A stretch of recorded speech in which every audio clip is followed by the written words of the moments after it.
What's the biggest takeaway as you get set for Chicago tonight? The way that you've noticed through 3 games, what you really like about your group? Maybe a fine detail that you've noticed. I don't know if it's connectivity or what it is for this group. I think for us that I've really enjoyed, it's just we're not getting too high, we're not getting too low. We're just staying level-headed, and when we're facing a little bit of adversity, guys are calm, guys are speaking up, just sticking to our details, sticking to our structure, and when things are going well, we're not getting overexcited, and guys aren't trying to do too much, and find cookies and whatnot. So that's what I really like to see.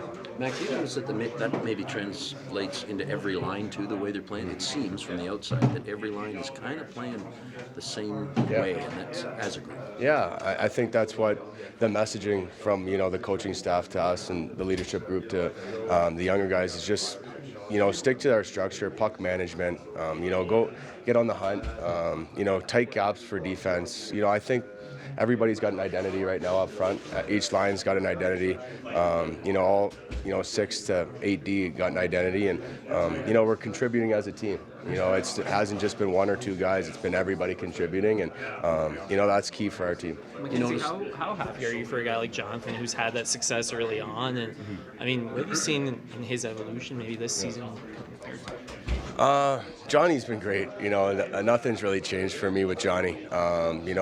I just wanted to keep going. And like I said before, he's not getting too high and he's not getting too low. He's just being himself. He's playing himself. Obviously, him and Pospi and Mantha have found that chemistry, and power play's been clicking. But I think for him, it's just sticking with it. Not hearing all the noise and just playing hockey, just playing what he's always been bred to do, and that player that he's always been, and just have fun and go out there and play his game. You've likely had a chance to look at Chicago film.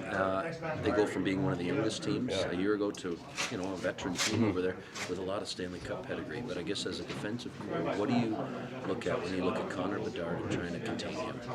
I think it's not just the D for that. It's it's our forwards tracking back. It's tight gaps. Obviously being physical on them, push them out of the game. But like you said, they got a lot of leadership over there now.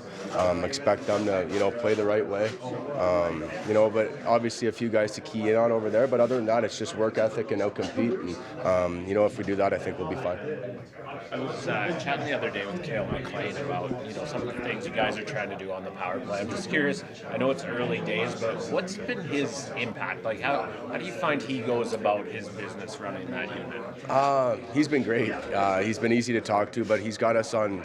Everybody's on the same page. Whether if we have a bad power play, he comes back out and gives us a kick in the butt when we need it, or. But I think with Cale, it's his messaging. It's all about effort. Obviously the plays will be there when they open up, but other than that, it's just out competing the PK. I think, sometimes as a PK you can stand around and get stagnant, but for him it's move the puck quick, get pucks to the net.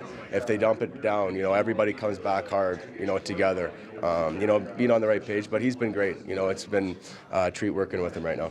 You mentioned that kick in the butt. Has Cale McLean got a vicious gear to him? Yeah, I think there is something in him, honestly. He doesn't show it too often, but, I saw it come out a little bit there in one of the games. So we don't like that side of Cale, so we'll keep it tight tonight. It's those fiery times. Yeah, you never know what you're going to get.